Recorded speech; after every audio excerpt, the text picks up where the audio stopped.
La Biblia en Hechos 4.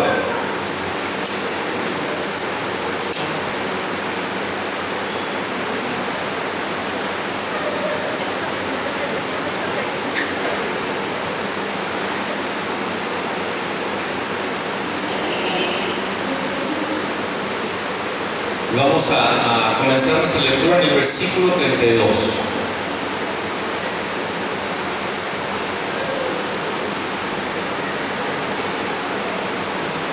Esta es la lectura que continúa con el mensaje que vimos, ¿verdad? La última vez. Después de haber sido amenazados, ellos oraron a Dios, pidiendo de nuevo, pidiendo que Dios respaldara la palabra con señales y prodigios. ¿Lo recuerda usted? Y dice la palabra que el lugar donde se habían congregado tembló, ¿verdad? Dios dando su aprobación de que Él estaba de acuerdo con esa oración, con esa petición. Ellos no querían parar de hablar de su Señor Jesús, de hablar de Cristo, el Cristo. Y luego vemos lo que sucede después de este tiempo. Es la historia de la iglesia, es la historia de lo que, de la vida, son las características de la iglesia, el carácter de la iglesia, cómo comenzó a vivir. Dice el versículo 32, y la multitud de los que habían creído, para empezar no eran pocas personas, ¿verdad? Dice, y la multitud, ya contamos que eran para este momento aproximadamente, más de 8,000 personas, porque no sé, en los relatos de las conversiones no se relata cuántas mujeres, pero en la segunda conversión hubo como 5,000 convertidos, varones. Entonces es una multitud, es una iglesia que ya creció demasiado, ¿verdad? Y dice, y la multitud de los que habían creído era de un, ¿qué dice allí? Corazón y un alma. Y ninguno decía ser suyo propio nada de lo que poseía, sino que tenían todas las cosas en común. Y con gran poder, diga conmigo, gran poder. Y con gran poder los apóstoles daban testimonio de la resurrección del Señor Jesús. Y abundante gracia, diga abundante. Y abundante gracia era sobre todos ellos. Así que no había entre ellos ningún necesitado. Repita conmigo, no había. Amén. No había entre ellos ningún necesitado. Porque todos los que poseían heredades o casas, las vendían y traían el precio de lo vendido y lo ponían a los pies de los apóstoles. Y se repartía cada uno según su necesidad.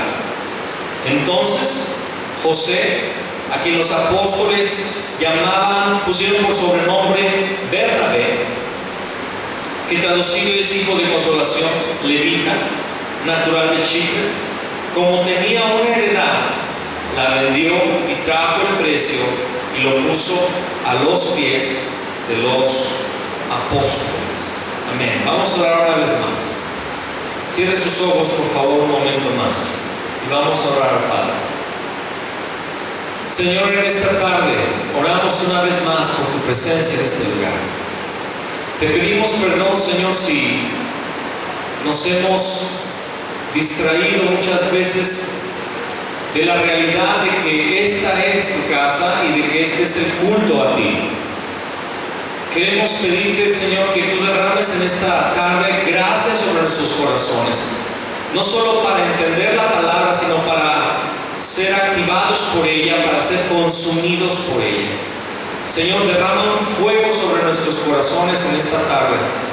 Que la llama de tu Espíritu Santo comience a arder en nuestros corazones. Y que podamos apasionarnos, Señor, por el llamado que tú nos has dado, apasionarnos por tu voluntad en nuestras vidas, apasionarnos, Señor, por la comisión que tú nos has dado, de ser uno y de llevar el Evangelio, Señor, hasta los confines de la tierra. En esta tarde, Señor, te damos la gloria y la honra solamente a ti, en el nombre de Jesús el Cristo. Amén y amén. Nuestra versión Reina Valera dice: y la multitud de los que habían creído era de un corazón y un alma, y ninguno decía ser suyo propio nada de lo que poseía, sino que tenían todas las cosas en común. Aquí dice que eran de un corazón y un alma. Esta frase en griego es la frase cardia kai psikemia. Cardia kai psikemia, y alude a una unidad completa. Una unidad completa. Eran uno. No había diferentes visiones, no había diferentes lenguajes, no había diferentes propósitos, no había división en este momento en la congregación, en la iglesia de Jerusalén. Había una unidad, y era una unidad totalmente completa. El grande hombre de Dios, le podemos llamar así porque ya no está vivo, ya murió, es un peligro decirlo cuando están en vida las personas, llamarles grandes, porque luego eso los hace tropezar, pero ya se murió el hermano Juan Wesley, y podemos decir que el grande hombre de Dios, Juan Wesley, escribió: sus amores, esperanzas y pasiones se unieron. Sus amores, sus esperanzas y pasiones se unieron. En la iglesia, muchas veces, la iglesia, la gente, los hermanos de la iglesia, tenemos diferentes amores, diferentes deseos, diferentes propósitos, a veces hasta diferentes lenguajes. Mientras unos hablan de hacer una cosa para el reino de Dios, otros hablan de hacer otra cosa. Y muchas veces cada una de las pláticas son válidas, pero estamos con diferentes direcciones, caminando en distintos rumbos, hablando diferentes lenguajes. Curiosamente, lo que crea confusión es tener diferentes idiomas, tener distintos idiomas. Ahora que estuve viajando con los hermanos de Corea, si no estaba el traductor cerca, era complicado poderme poner de acuerdo con los hermanos, porque ellos hablaban raro. Lo único que aprendí a decir es Choana Chin, ¿verdad? Eso sí lo entendía, Choana Chin, buenos días. O Krulukata, que significa posiblemente. Es cuando me preguntaban algo, Krulukata, sonaba bien, pero posiblemente, lo que ellos dicho posiblemente, ¿verdad? No me amarraba a ninguna postura, pero nada más, y mientras no hubiera traductor, había confusión. Entonces buscaba los que hablaban español o los que hablaban inglés para poder darme a entender, o para poder entender lo que ellos iban a hacer, el siguiente movimiento, la siguiente jugada. Pero cuando hay distintos lenguajes, cuando hay distintos propósitos, cuando en una congregación estamos jalando para diferentes rumbos, no vamos a llegar a un lugar.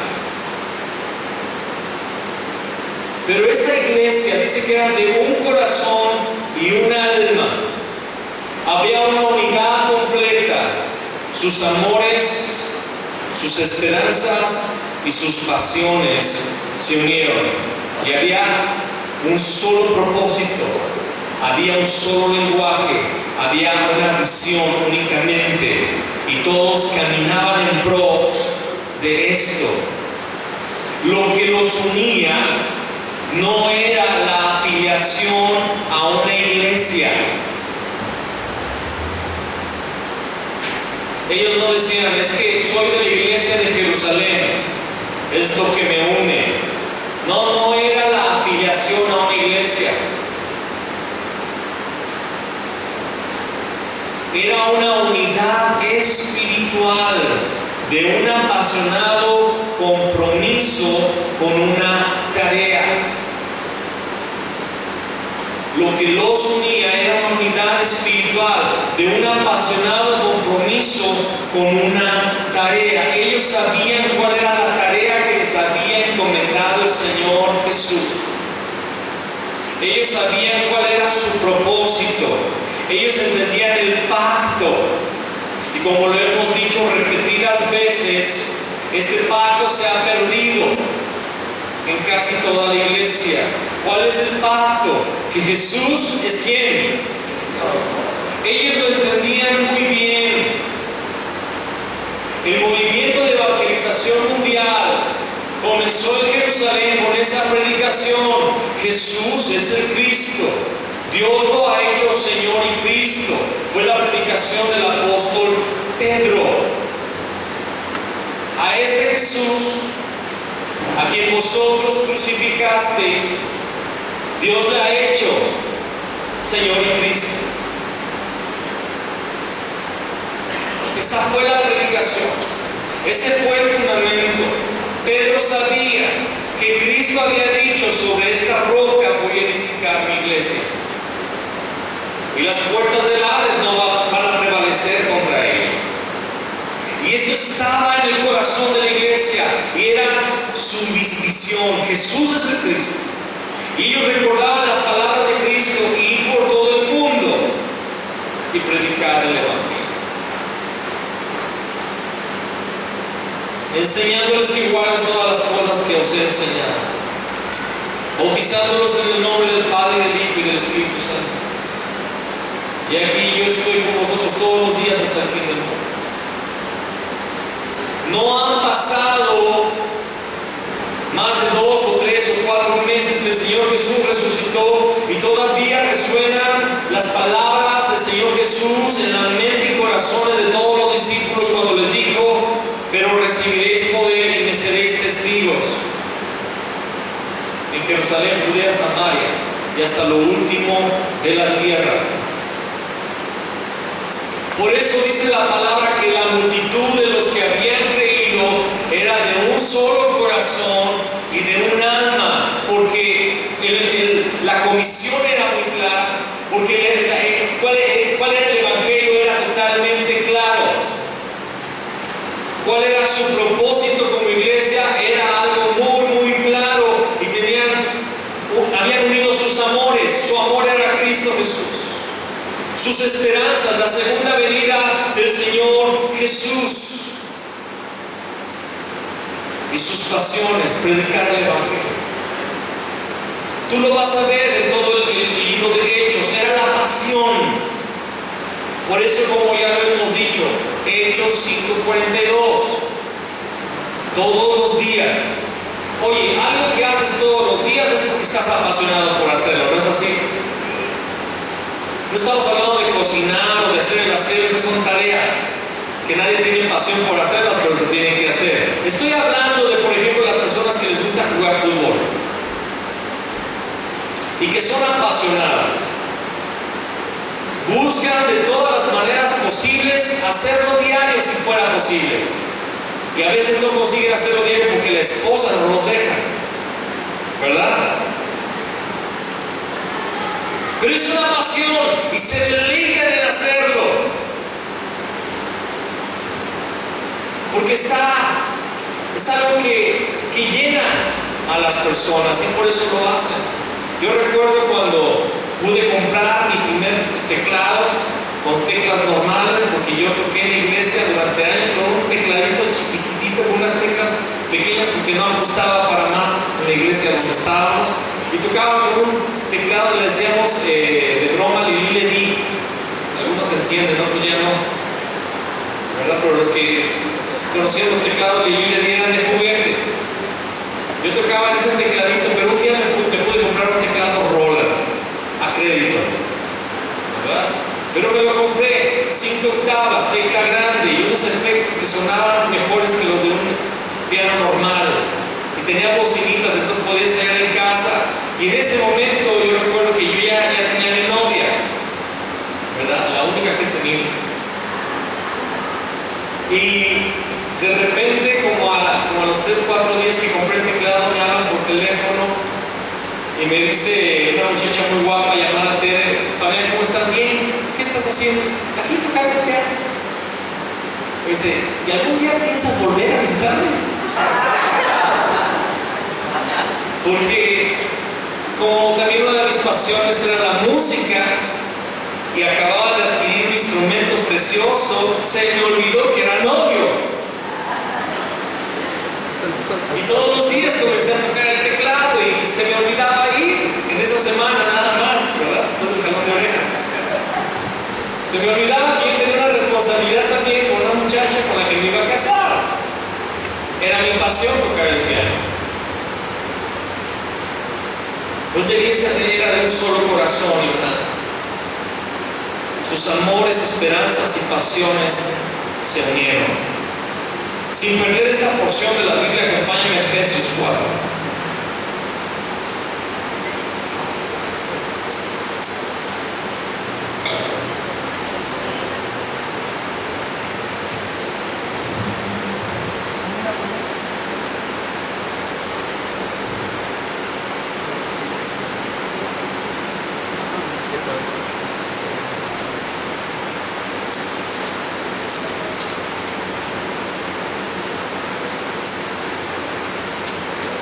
Yo pues, preso en el Señor, os ruego que andéis como es digno de la vocación con que fuisteis llamados, o sea, que te comportes como un cristiano, con toda humildad y mansedumbre, soportándoos con paciencia los unos a los otros, solícitos en guardar la unidad del Espíritu en el vínculo de la paz. Solícitos en guardar la unidad del Espíritu en el vínculo de la paz. Pablo está instando a la iglesia en Éfeso a estar dispuestos, a estar listos, a estar preparados para siempre guardar la unidad. ¿Cómo se guarda la unidad en el cuerpo de Cristo? A través de la humildad, de la mansedumbre. Para comenzar, la unidad va a comenzar cuando nosotros tengamos un mismo propósito, cuando tengamos el mismo evangelio, cuando entendamos cuál es el fin, la tarea de la iglesia. Si usted no entiende la razón de ser iglesia, usted va a estar hablando otro lenguaje. Ahora, a pesar que haya entendido el propósito de ser iglesia, también somos muchas personas con diferentes temperamentos, diferente carácter, diferentes culturas. Y la palabra nos dice que debemos de ser mansos, dice con toda humildad y mansedumbre, soportándonos con paciencia los unos a los otros en amor. ¿Qué significa que nos debemos soportar? Debemos tolerar ciertas cosas por causa del llamado, no por causa del individuo. Hay gente que si otra le ofende dentro de la iglesia, si otro hermano le ofende, entonces piensan en dejar de congregarse o dejar de ir a esa congregación. Porque en realidad no están entendiendo que estamos aquí no por causa de los sentimientos, estamos aquí por causa de nuestro llamamiento. Hay un llamado, hay una comisión, y esta comisión es la que nos une. ¿De qué manera? Yo voy a soportarlo todo por amor al propósito que yo tengo como iglesia. Independientemente si no me gustó cómo me habló, si no me gustó la exhortación, si no me pareció la forma en que se hizo el plan del siguiente trabajo en la iglesia, si no consideraron lo que yo dije, independientemente de todas esas cosas, yo tengo un entendimiento mayor, superior a mis emociones en la relación personal con nosotros. Con toda humildad y mansedumbre. ¿Qué es la mansedumbre? Fuerza bajo control. Es cierto, yo podría responderle de una forma, yo podría salirme con la mía reivindicando mi razón, que yo tenía la razón, pero yo tengo una fuerza controlada, yo sé que no es el momento. Y aunque diga lo correcto, lo estoy diciendo una intención equivocada en un momento equivocado. ¿Sabe usted de eso? Que es también perjudicial. Hay veces que podemos decir lo correcto, pero con una intención equivocada en un momento equivocado y está mal. Aunque lo que digas es correcto, si tu intención es reivindicación, se acabó. Si lo dijiste en el momento incorrecto, se acabó. Estás mal. Con toda humildad y mansedumbre. ¿De dónde viene la humildad? De entender que aquella otra persona o aquel grupo de personas son también tan especiales para el Padre, tanto como yo también. Yo no valgo más que el hermano, ni menos. Cristo derramó su sangre por aquel hermano, lo mismo que por mí. Y por eso eso me genera en mí humildad, porque voy a andar con temor de lo que le voy a decir al hermano o a la hermana, porque es hijo de Dios al igual que yo. Con toda humildad y mansedumbre, soportándoos los unos a los otros. ¿Pero cómo? En amor. Y es diferente soportar a alguien nada más a soportarlo en amor. Porque soportarlo en amor significa no nada más que lo tolero, significa que lo amo. Y por eso voy a ser paciente. Solícitos en guardar la unidad del Espíritu. En el vínculo. ¿Qué es el vínculo? El puente. ¿De qué habla un puente? ¿De qué habla un vínculo? Que hay una separación, y hay una separación natural. A veces tenemos distintas edades y no hablamos los mismos lenguajes, ni comprendemos las cosas de la misma manera. Y hay una separación a veces racial, en muchos casos, cultural en otros, de edad. Pero hay un vínculo, hay un puente. ¿Cuál es el puente? La paz. Yo quiero estar en paz con la iglesia. Yo quiero estar bien con los hermanos por causa del llamamiento supremo que Dios le ha dado a la iglesia. ¿Está conmigo? ¿Me está captando lo que estoy queriendo ministrar en esta tarde? Era de un solo corazón y de un alma. Vamos a Romanos 15, por favor.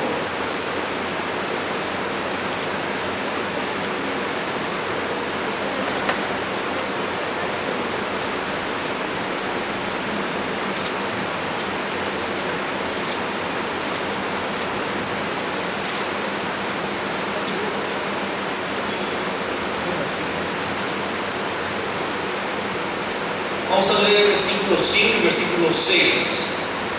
Romanos 15, 5 y 6. ¿Lo tienen? Pero el Dios de la paciencia y de la consolación os dé entre vosotros un mismo sentir, según Cristo Jesús, para que unánimes a una voz glorifiquéis al Dios y Padre de nuestro Señor Jesús Cristo. Esta es una oración. Esta es una petición. Mira lo que dice el versículo 3. Porque ni aun Cristo se agradó a sí mismo. Antes bien, como está escrito, los vituperios de los que te vituperaban cayeron sobre mí. Ni aun nuestro Señor se agradó a sí mismo. Ni aun él mismo buscó su reivindicación o buscó cuidar de sus derechos. ¿Hay alguno que ha escuchado alguna vez a alguien decir, ¿y mis derechos? Te voy a decir cuál es tu derecho. La cruz. Tú merecías la cruz. Pero Él tomó tu lugar. Y si aquel que tomó tu lugar, dice la palabra que ni Él se agradó a sí mismo, ¿qué debes hacer tú?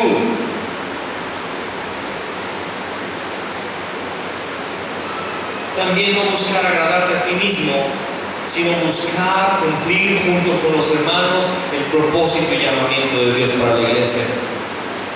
Amén. Cueste lo que cueste. Pero el Dios de la paciencia y de la consolación os dé entre vosotros un mismo sentir según Cristo Jesús. ¿Según quién? No se trata de la visión de un pastor, no se trata de los gustos de un grupo de líderes en una iglesia. No estamos hablando de esto. A lo que yo oro al Señor y le pido es que nunca anteponga su servidor, mis gustos personales, al llamado del Señor o a la dirección de Dios. Es un peligro muy grande. Que aquí se establezca mi gusto, mis preferencias. Estamos buscando siempre saber cuál es la dirección del Señor.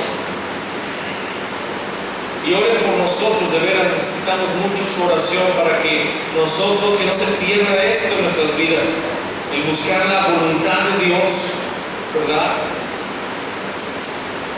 Es un mismo sentir según Cristo Jesús, según lo que Él es, según lo que Él dijo, a lo que Él nos llamó. Para que unánimes, ¿qué es unánimes? Una sola alma, como lo leímos en Hechos, un solo corazón. Una alma, para que unánimes, a una voz, glorifiquéis al Dios y Padre de nuestro Señor Jesucristo. Entonces tenemos que hacer toda la voz al mismo tiempo. No está hablando que nuestras acciones conjuntas son una voz que se dispara a los cielos. ¿Me estás oyendo? ¿Me estás oyendo? Cuando todos nosotros tenemos el mismo sentir, tenemos el mismo corazón, tenemos los mismos afectos, las mismas pasiones, un mismo lenguaje, y aunque estemos separados geográficamente, y aunque estemos haciendo las cosas a diferente tiempo, pero cuando todos estamos obedeciendo a la comisión, obedeciendo al llamado, teniendo el mismo sentir según Cristo, eso se levanta como que todos estuviéramos hablando a una sola voz, en un mismo momento, al Padre glorificándolo. Esta es la unidad que el Señor busca, unánimes a una voz, glorifiquéis al Dios y Padre de nuestro Señor Jesús Cristo. La unidad de los primeros creyentes no se basaba en sentimientos personales comunes, sino en una causa mayor que el individuo. Eso lo dijo el hermano Schmidt, un alemán teólogo. Lo voy a repetir. La unidad de los primeros creyentes no se basaba en sentimientos personales comunes. Ay, es que tú me caes bien. Es que contigo yo sí me siento bien. Con los demás, no sé, como que no hay química con los otros hermanos. Pero contigo sí. Amados, yo me doy cuenta de esto porque recuerdo mucho cuando estábamos en Brasil. Tuvimos que adaptarnos a la cultura brasileña, a las costumbres, pero cuando me topaba con un mexicano en Brasil, me volvía loco. Me pasó la primera vez que nos fuimos a un restaurante que el disque mexicano, el dueño era un brasileño, era pura mentira. Nada más porque daban tequila, decían que era restaurante mexicano, ¿verdad? Pero de repente uno de los meseros era un mexicano de Chilangolandia, ¿verdad? Y hablaba así bien cantadito, también, ¿verdad? Pero cuando lo conocí, dije, yo también soy mexicano, soy de León, ¿qué será de qué? Y nos citamos, fue a mi casa, y de ahí no nos soltamos, ¿verdad? Ese mexicano, estaba casado con más bien unido con una brasileña, después se casó esa vez, porque pues era una iglesia y todo. Pero había una unidad por causa de las características, la cultura, ¿verdad? Éramos mexicanos. Sucedió después con dos monjitas, dos monjas de la orden de las carmelitas, de los pies descalzos, así se llama la orden, las carmelitas de los pies descalzos. Siempre las vi con zapatos, pero tenían esa orden. Y eran dos monjas que habían sido enviadas de México para levantar una misión allá. No sé cómo fueron a la escuela de mis hijos y se dieron cuenta que ella era mexicanita, nos buscaron, fueron a la casa, comimos juntos, y aunque eran católicas de Hueso Colorado, no les importó, porque yo era mexicano y querían platicar en español, y les compartimos un poco del evangelio también a ellas, y eran mujeres piadosas, ¿verdad? Pero dice la palabra que eran de un solo corazón y un alma. No se basa nuestra unidad en los sentimientos personales. Y esto ha afectado tanto a las iglesias, y lo quiero hablar una vez más sin que suene a regaño, pero hermanos, no hagamos grupitos aquí. Hagamos un grupón.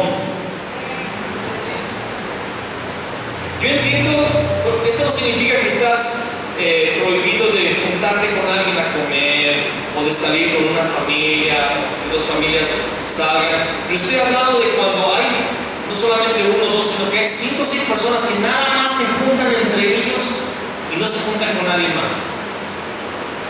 Esto se llama división. Y esto rompe con la unidad. Y no solamente rompe con la unidad, sino con el corazón de Dios. Porque hay divisiones. Pablo dice, sé que hay entre vosotros divisiones. Y en parte lo creo. En Corintios lo dice. Nuestra unidad viene de una causa mayor que el propio individuo, como ya lo dijimos. Una causa mayor, a pesar de mis gustos, a pesar de mis preferencias. El llamado es que seamos el cuerpo de Cristo. Nuestro llamado es adorar al Señor, entronizar a Cristo en la tierra y darle a conocer por medio del Evangelio, llevar el Evangelio a toda criatura. Alguien diga amén. La vida comunitaria cristiana puede ser uno de los mensajes proféticos más importantes que podemos comunicar al mundo. Tenemos que llevar el Evangelio, pero nuestro estilo de vida debe de ser el Evangelio. Amén. Tenemos que abrir nuestra boca y proclamar el Evangelio, pero no solamente debe de ser de palabras, sino que nuestro estilo de vida debe de ser el estilo de vida del Evangelio. ¿Y cuál es el estilo de vida del Evangelio? La unidad. La comunidad cristiana. Somos una comunidad. Hermanos, no somos personas que visitan un templo como lo hacíamos en otro tiempo. Voy a la reunión y ya me salgo y no tengo relación con la iglesia. Eso no es el cristianismo. Ese no es el Evangelio. Nos llamó el Señor a vivir en comunidad. ¿De dónde viene la palabra comunidad? Común. Tenemos algo en común. ¿Qué es lo que tenemos en común? Cristo nos salvó. La sangre que me perdonó a mí es la misma que te perdonó a ti. Y Dios me ama a mí de la misma forma que a ti. Tenemos eso en común. La vida comunitaria cristiana debe de ser uno de los mensajes proféticos más importantes que podemos comunicar al mundo. Vamos a Juan capítulo 17.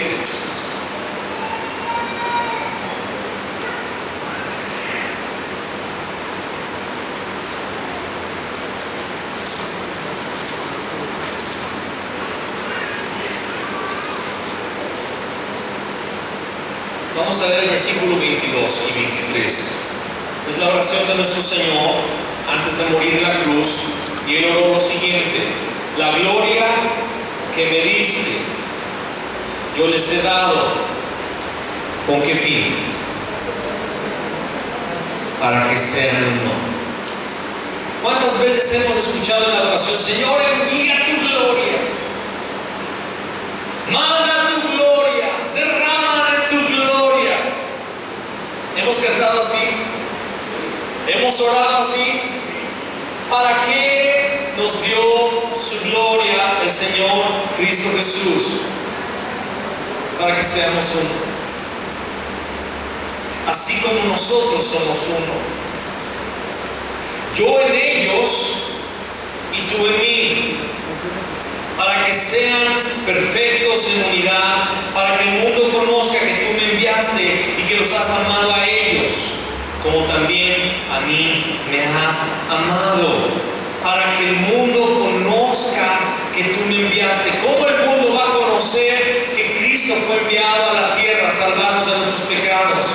Porque van a vernos en unidad, y esta unidad es en Cristo. Y esta unidad en Cristo es una unidad con el Padre. Y entonces el mundo puede ver en la unidad la presencia de Dios.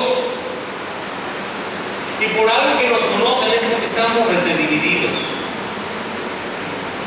entre iglesias en esta ciudad. Y hasta nos preguntan: oye, ¿son de la misma? Porque aquellos son diferentes que ustedes. ¿Y cómo escucho yo de escándalos en las congregaciones, en las iglesias? Y escándalos ya han salido también de aquí. No estoy hablando nada más No estoy tratando de pisar los callos ajenos, sino nuestros propios callitos, porque aquí qué bonitos nos vemos, pero saliendo cada cosa que hacen las personas de esta congregación a veces. No todos, pero algunos.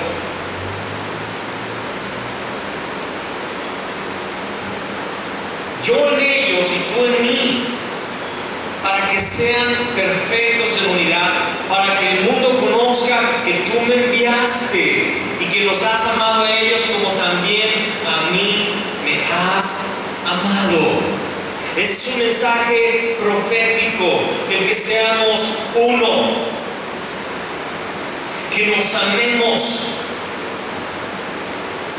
los unos a los otros. Esa gloria es para que seamos uno, independientemente de nuestras diferencias,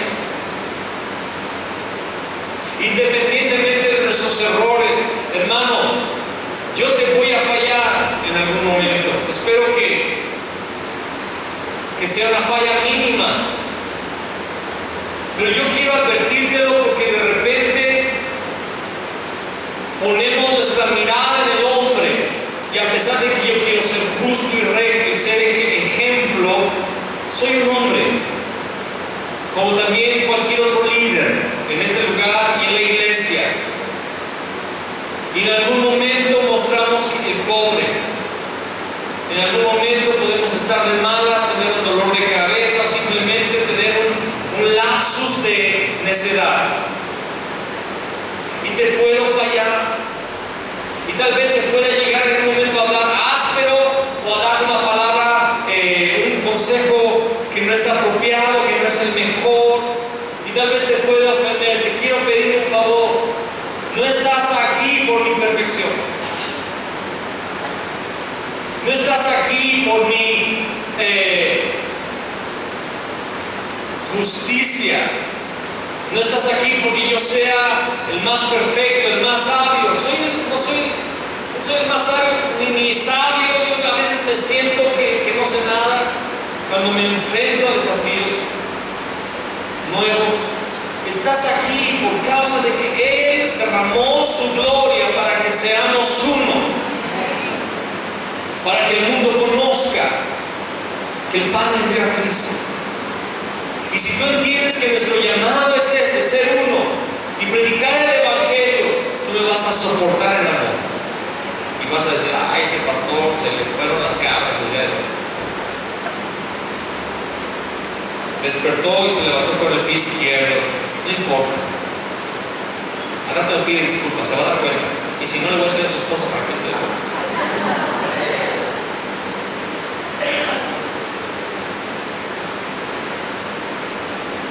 Estoy hablando de algo que es el pan de cada día en la iglesia desde hace 41 años que yo estoy en la tierra.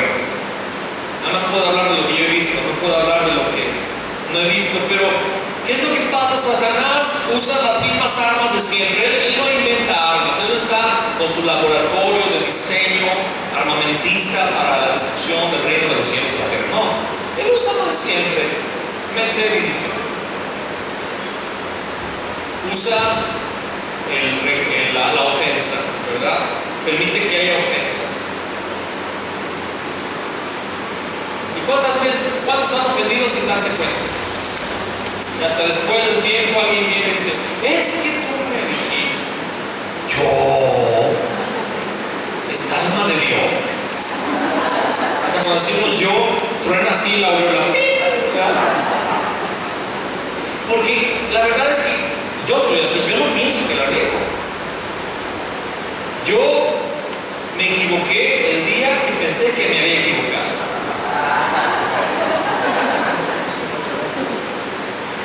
Así pensamos, ¿no?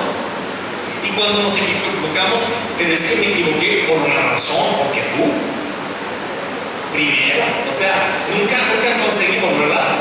Y si alguien viene con esta onda que te estoy diciendo, ¿qué es lo que sucede? Viene la ofensa.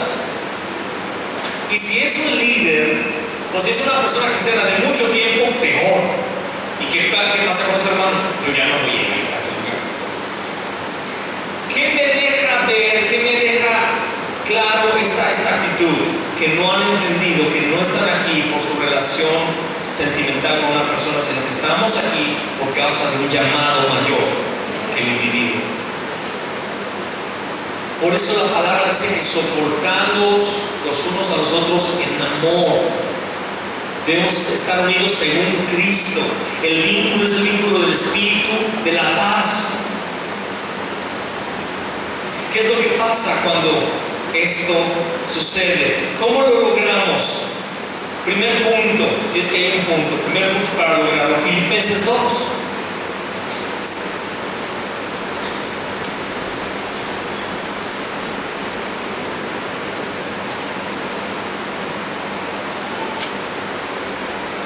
Filipenses 2, versículos del 2 al 8.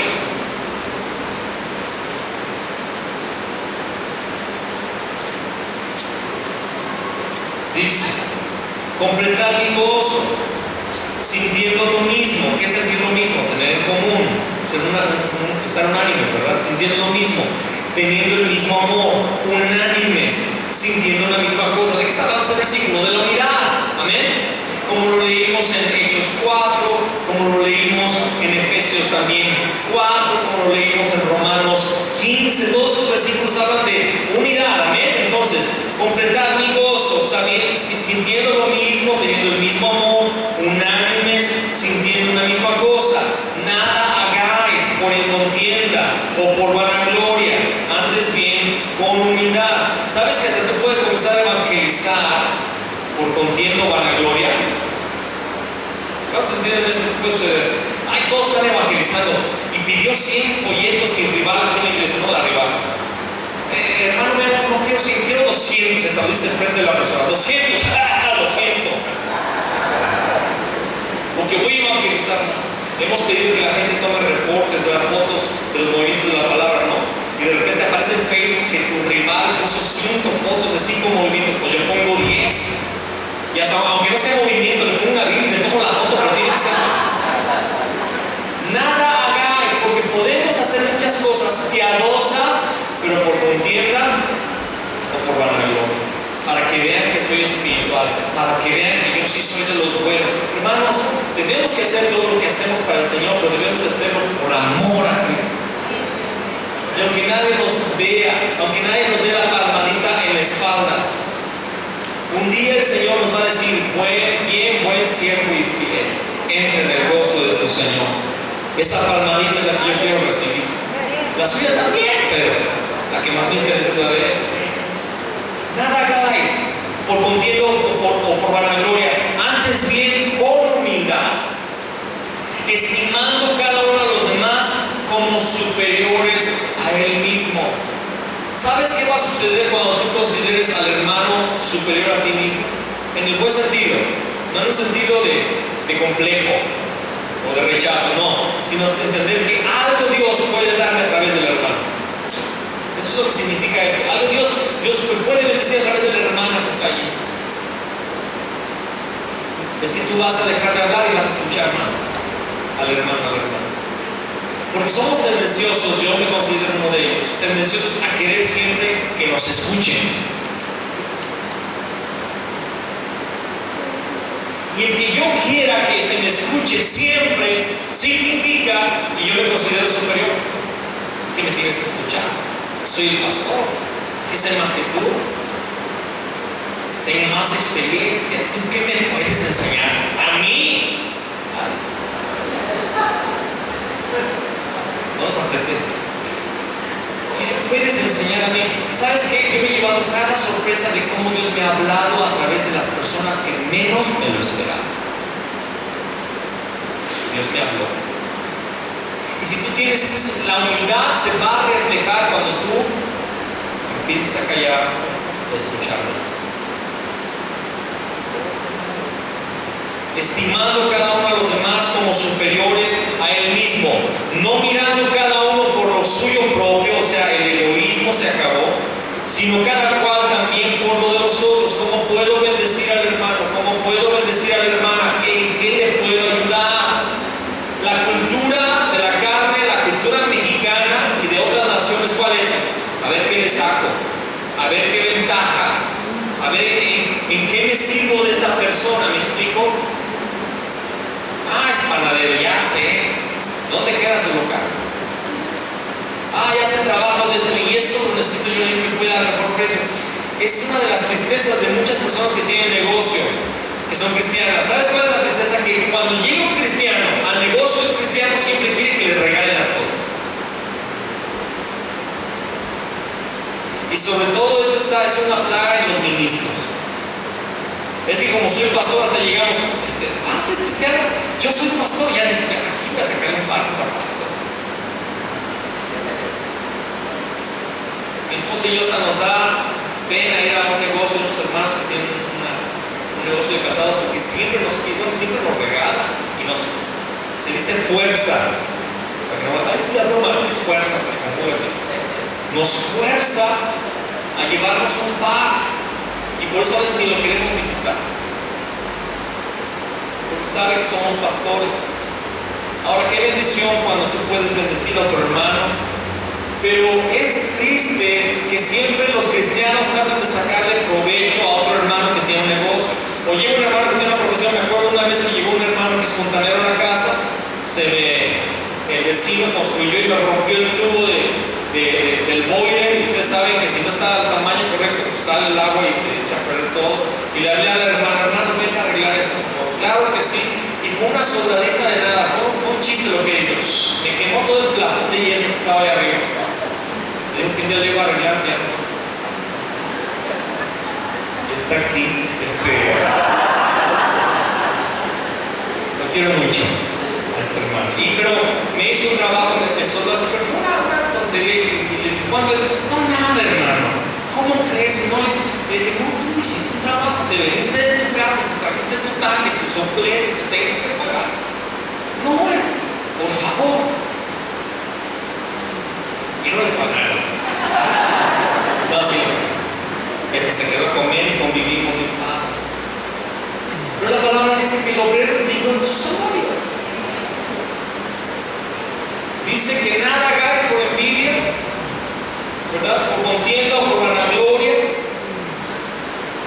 sino teniendo un concepto mayor de los demás, no mirando cada uno, versículo 4, por lo suyo propio, sino cada cual también por lo de los otros. Y aquí viene la clave: haya pues en vosotros este sentir que hubo también en Cristo Jesús. Ese fue el sentir de Cristo, ese es el corazón que movió al Hijo de Dios a salvarnos, el cual, siendo en forma de Dios, no estimó el ser igual a Dios como cosa que aferrarse, sino que se despojó a sí mismo, tomando forma de siervo, hecho semejante a los hombres, y estando en la condición de hombre, se humilló a sí mismo, haciéndose obediente hasta la muerte y muerte de cruz. ¿Cuál es la práctica? ¿Cuál es la clave para la unidad? El creyente debe crucificarse a sí mismo.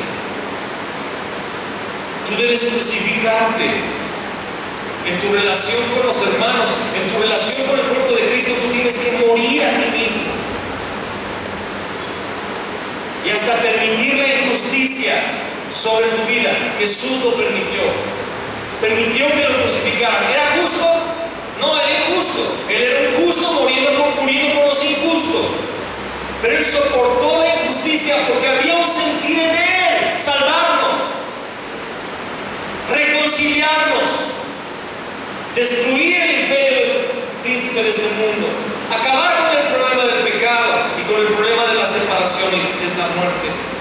Ese es el sentir que debe haber nosotros. Cuando tengamos el mismo sentir que hubo en Cristo Jesús, seremos de un corazón y de un alma. Tal vez no tengamos a veces la misma opinión, tal vez diverjamos, seamos divergentes en nuestras formas y en nuestras opiniones, pero el sentir que hubo en Cristo Jesús, el de darnos, el de bendecir, va a traer como consecuencia la unidad. Segunda clave: andar en la luz. Andar en la luz. Primera de Juan.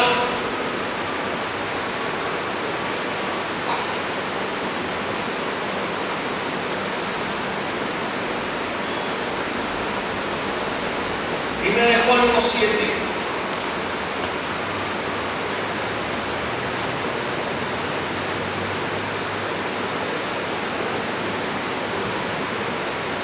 Pero si andamos en luz.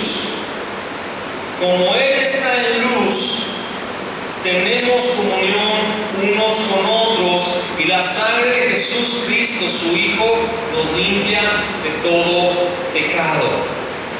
Hermanos, andar en la luz va a llevar al avivamiento. ¿Qué es andar en la luz? Cuando yo hablo que tenemos que soportarnos y soportar algunas cosas, no significa que te guardes todo y que te calles y que aguantes los errores. Uno de los problemas, por ejemplo, yo les quiero ministrar acerca de esto. Yo he hablado en distintas ocasiones con personas que están ofendidas. A veces han estado ofendidas con algún hermano y ha llegado a pasar que están ofendidas conmigo. Por alguna razón, como el ejemplo que les mencioné, es que tú dijiste hace mucho tiempo, ¿verdad? Y uno ni cree que lo haya dicho y ni se acuerda si lo dijo. Y es muy probable que tal vez sí. Nadie es perfecto. Pero cuando la palabra dice, si andamos en luz como Él está en luz, significa que si yo tengo una ofensa, yo necesito resolver eso a la brevedad posible. A la brevedad posible. Hay veces que no es el momento, hay que esperar, pero no pueden pasarse ni meses ni años. Tengo que hablarlo, hermano. Te traigo esta ofensa aquí. Usted dijo esto. Y si es de forma rápida, el hermano lo va a recordar la situación. Y si no se acuerda que lo dijo, el que tú lo digas en tiempo corto le va a ayudar a retratar eso y a resolverlo. ¿Están conmigo? Amados, estoy hablando de algo que es clave para que esta iglesia se avive y para que el reino de Dios venga a León, Guanajuato. Porque cuando seamos uno, vamos a ser dinamita en esta ciudad.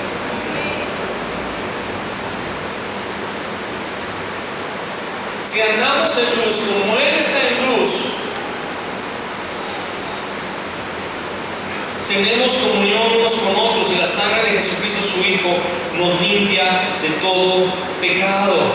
Fíjate lo que dice el versículo 6. Si decimos que tenemos comunión con Él y andamos en tinieblas, mentimos y no practicamos la verdad. ¿Qué es andar en tinieblas? Me escondo mi ofensa, escondo mi amargura, escondo mi opinión contraria. Sí. Ay, sí, pastor. Gloria a Dios, hijo del diablo. Ay, te odio.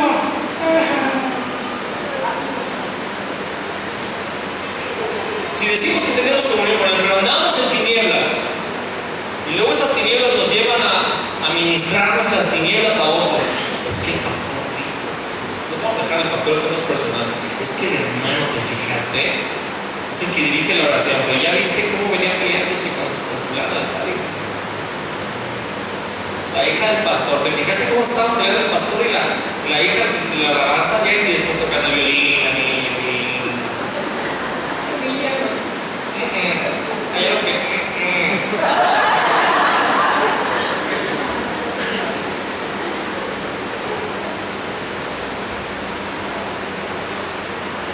le pasa?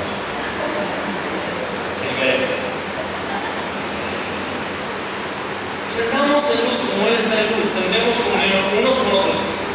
La falta de comunión es directamente proporcional a las tinieblas que hay en nuestras vidas. Eso ya es pesado, eso que acabo de decir ya es pesado. Si tú eres una persona que no tienes fácil comunión con el cuerpo de Cristo, aguas, porque habla de que hay tinieblas.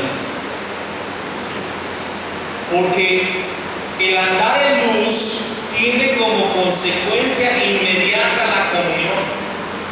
La relación es un deseo comunicarse con el cuerpo de Cristo, estar en el cuerpo, es un anhelo y deleite. No importa que seas tímido, yo entiendo que hay gente que es tímida, yo entiendo que hay gente que es reservada, que es introspectiva. Yo conozco a otro más introspectivo y reservado que Eddie Portugal, ¿verdad? Pero aún así, como Él es, a cada rato me invita a comer, a cada rato me invita a su casa, a cada rato me invita a salir. Ya sé cómo está tímido. Y a veces cuando estoy con Él, nada más se la pasa en el celular. Y no le saco una palabra. Me acuerdo un día que le dije, oye, ¿cómo es tu mamá? Yo no conocía a la señora, le dije, aquí está la señora. mamá, ¿cómo es? Me dice, pues como yo. Le dije, ¿cómo eres tú? Como mi mamá. Así me dijo. Así, se los juro, así lo dijo. Pues como yo. ¿Cómo eres tú? Pues como mi mamá. Me dijo la verdad, aunque no entendí qué era. Hay gente que es tímida, pero aún así eso no significa que no te vas a relacionar. Y para muestra un botón. Si andamos en luz, como Él está, hay gente que yo me doy cuenta que cuando termina la reunión parece que alguien está en la meta de salida con una pistola, en sus marcas, listos, ¡fuera! Se van huyendo como flecha de indio, como tapón de cine. Y muchos arguyen la siguiente frase: es que no quiero tener problemas con él. ¿What? Dios inventó este negocio de iglesia con un propósito: que nos relacionemos y hasta que salgan chispas a veces, porque cuando salen chispas Dios nos muestra algo que tiene que ser cambiado y mejorado y santificado, y eso es andar en luz.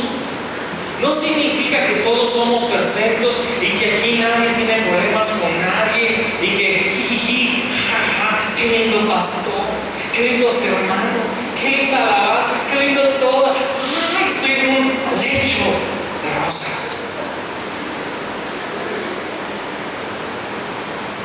¡Qué iglesia perfecta! Hace poco hablé con una persona, es que no me gusta esto de las iglesias, y ando buscando una iglesia así, pero no la he encontrado. Como lo acababa de conocer, no me atreví a hablar más. Lo acababa de conocer. Es un hombre, una persona que ministra también. Pero mis amados, no existe, por eso no lo encuentro, no existe esa iglesia. Todas las que son imperfectas, algunas medio enfermas, algunas medio dormidas, otras anémicas, otras con infartos a cada rato. Pero como un pastor dijo, ¿qué es la iglesia? Es el cuerpo, ¿no es así? Pero si la cabeza es buena, ya la libramos. Y la cabeza es Cristo. Como Él es la cabeza, la iglesia tiene esperanza. Alguien diga, aleluyita. Ahora, ¿cómo se logra esto? Esto que voy a leer no es una regla. Voy a leer algo de la historia que un grupo hizo. Juan Wesley lo hizo. Él formó sociedades o grupos o reuniones de santidad. Para empezar, eran grupos homogéneos. Él no mezclaba mujeres con hombres. Porque lo que voy a leer, si alguien lo hace con una mujer, ahí Satanás se mete. Y el hermano, vamos a hacer lo que dijo el pastor, confiesen sus pecados, hermano. Y yo te confieso los míos, y vamos confesándolos. Y viene del restaurante. Grupos homogéneos, hombres con hombres, mujeres con mujeres. Mira lo que él hacía. Para lograr esto, Juan Wesley organizó grupos que tenían esta práctica. Y él escribió: a fin, escucha muy atentamente, a fin de confesarnos nuestras faltas los unos a los otros, estaba citando la palabra, a fin de confesarnos nuestras faltas los unos a los otros y de orar los unos a los otros para que podamos ser sanados. Está citando otra parte de la escritura. Nos proponemos, número 1, reunirnos al menos una vez a la semana. Pero no está hablando de la iglesia, está hablando de esos grupos. Número 1, reunirnos al menos una vez a la semana. 2, llegar puntualmente a la hora acordada.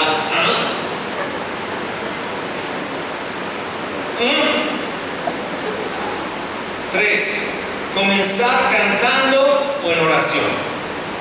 Cantando o en oración, son tiempos devocionales.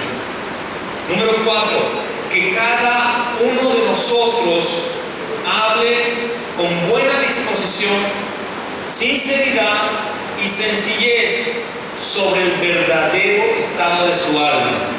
las faltas que haya cometido en pensamiento, palabra u obra y las tentaciones que haya tenido desde nuestra última reunión. ¿Quién le atora? Para hablar de sus tentaciones, para hablar de sus faltas, para hablar de sus pensamientos delante de otra persona. Eso es andar en la luz. Eso es humildad. Porque a mí no me gusta que nadie sepa que me peleé con mi esposa la semana pasada. Y no quiero que nadie sepa que yo fui el que la regué. ¿A quién le gusta? Díganme a quién. ¿Hay algún sadomasoquista en este lugar? No nos gusta que todos nos vean bien y que nos admiren. Ay, es que ese matrimonio que ustedes tienen es ejemplar, pastor. Somos un matrimonio. Punto. Gracias a Dios seguimos siendo matrimonio. ¿Ah? Por su misericordia. Que cada uno de nosotros hable con buena disposición, o sea, no a fuerzas, sinceridad, sencillez y sobre el verdadero estado de su alma. Nada de que, ay, ¿cómo estás? En victoria, hermano. Las faltas que haya cometido en pensamiento, palabra u obra y las tentaciones que haya tenido desde nuestra última reunión. 5. Desear que haya entre nosotros una persona, entre paréntesis, dirigente, que hable primero de su estado, ya que a continuación pregunte al resto en orden tantas preguntas y tan personales como sean necesarias sobre su estado, pecado y tentaciones. O sea, no solamente tú vas a hablar de qué es lo que pasó en la semana, sino que tal vez alguien te va a preguntar, a ver, dime, ¿y tu matrimonio cómo está? Muchos lo primero que dirían sería, ¿a ti qué te importa? En esta era de individualismo tenemos temor a que las personas hurguen en nuestra intimidad. Para muchos de nosotros es una falta de respeto que alguien se meta en nuestra vida, pero ¿sabes qué es la unidad? Que alguien se meta en tu vida. Ahora, debajo del Espíritu Santo, no por chisme, no por morbo, no por manipularte, no por obtener algo de ti, sino a alguien que te ayude.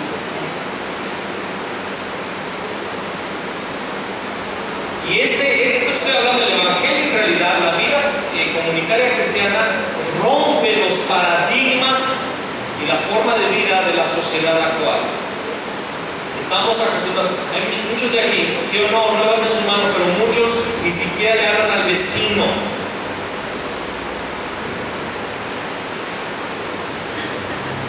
Ahí empezaron a llorar algunas hermanas. Nadie me habla. El otro día le dije a una persona buenos días, así buenas tardes, ¿saben qué? Buenas tardes, y me veo como. Me saludó un extraño. Antes era común, buenos días, buenas tardes. Y ahorita, buenos días. Hasta guardó su celular luego. No vaya a ser que me quiera robar. ¿Verdad?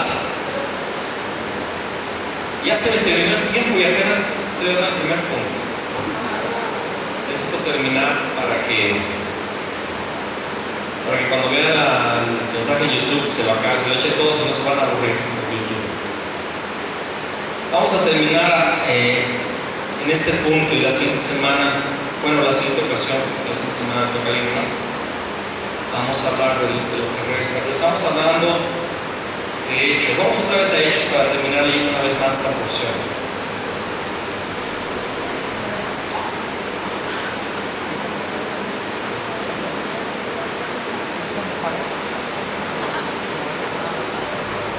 Y la multitud de los que habían creído era de un corazón y un alma.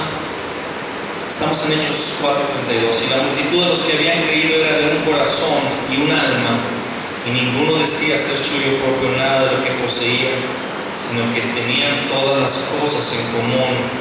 Y con gran poder los apóstoles daban testimonio de la resurrección del Señor Jesús. Y abundante gracia era sobre todos ellos. Así que no había entre ellos ningún necesitado, porque todos los que poseían heredades o casas las vendían y traían el precio de lo vendido, y lo ponían a los pies de los apóstoles, y se repartía a cada uno según su necesidad. ¿Cuántos deseamos realmente ver esta iglesia que es de un corazón y de un alma? ¿Cuántos anhelamos realmente andar en la luz? Que no haya hipocresías, que no haya tinieblas en nuestros corazones, que no haya personas dentro del cuerpo de Cristo escondidas, agazapadas con su amargura, con su ira, con su rencor en una esquina, sino que realmente hay en este lugar una unción de amor, que realmente esa gloria que Jesús dijo que nos había dado, esa gloria se manifieste en la iglesia, en el cuerpo de Cristo, que las personas de afuera puedan ver en la iglesia esa unidad, esa gloria, esa unción, ese amor, esa entrega, esa humildad, esa mansedumbre, ese vínculo de la paz. Es sentir de Cristo, que las personas puedan ver realmente que somos hombres y mujeres que nos despojamos de nuestros derechos, que nos despojamos del deseo de buscar nuestra reputación y que estamos siempre buscando dar a los demás algo. Estamos buscando más el dar que el recibir, que estamos para ayudar. En la siguiente ocasión que me lo permita el Señor, les voy a hablar de lo que la historia dice de la iglesia del segundo siglo, la iglesia cristiana del segundo siglo. En el segundo siglo la iglesia no perdió esta característica. Seguían viviendo como en el capítulo 4 de Hechos. Tenían en común todas las cosas, no había necesitados, y abundante gracia Dios derramaba sobre la iglesia. Yo quiero ver abundante gracia del Señor sobre tu vida, abundante gracia del Señor sobre tu vida, abundante gracia del Señor sobre mi vida, para que podamos ser uno, para que podamos predicar el Evangelio. Amén. Vamos a ponernos un momento de pie para orar.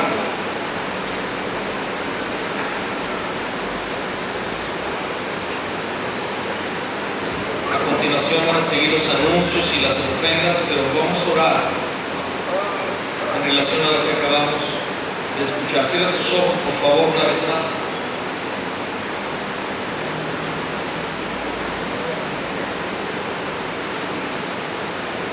Toma la mano de la que está a tu lado y te voy a pedir más bien, porque a tu lado puede estar tu esposa o tu familia.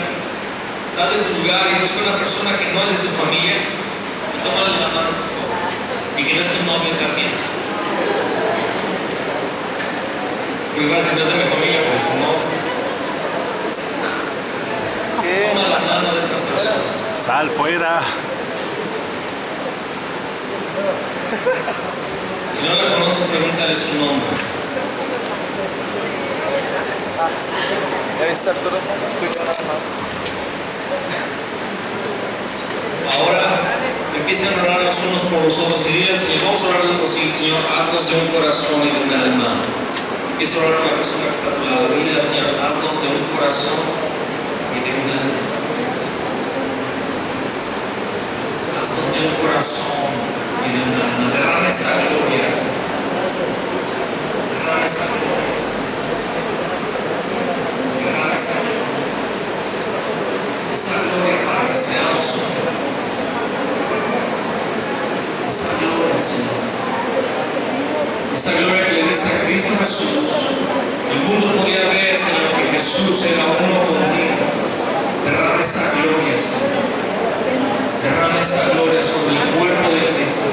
Esa gloria de unidad, Señor, para la humanidad. Danos un corazón humilde.